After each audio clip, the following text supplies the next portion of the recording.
এখানে রাষ্ট্রপতি, প্রধানমন্ত্রী থেকে উপদেষ্টা সবাই বাংলাদেশে চিকিৎসা করতে হবে এবং সেই ব্যবস্থা এই দেশের জনগণ যাদের অর্থবিত্ত আছে তাদের হাঁচি কাশি লাগলে আপনারা সিঙ্গাপুরে চিকিৎসা করেন। আমরা সেই স্বাস্থ্য ব্যবস্থা দেখতে চাই না। 90 days countdown begins from now. গ্রাম থেকে চিকিৎসার জন্য ঢাকায় আসার প্রয়োজন নেই। যার অর্থ আছে সে চিকিৎসা পাবে, যার অর্থ নাই সে চিকিৎসা পাবে না। এই ধরনের বৈষম্য এখানে চলতে পারে না। বাংলাদেশে এখন 1 লক্ষ ডায়ালাইসিস মেশিন দরকার। 4 থেকে 5 লক্ষ রোগী কিডনি ডায়ালাইসিস ভুগছে।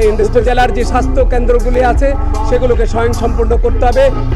সব জায়গায় চিকিৎসকদের উপস্থিতি, চিকিৎসা ব্যবস্থাকে শক্তিশালী করতে হবে। যে এখন উপযুক্ত পরিবেশে এসছে স্বাস্থ্যের রিফর্ম, শুধুমাত্র আন্তরিকতা এবং যে যেখানে আছেন।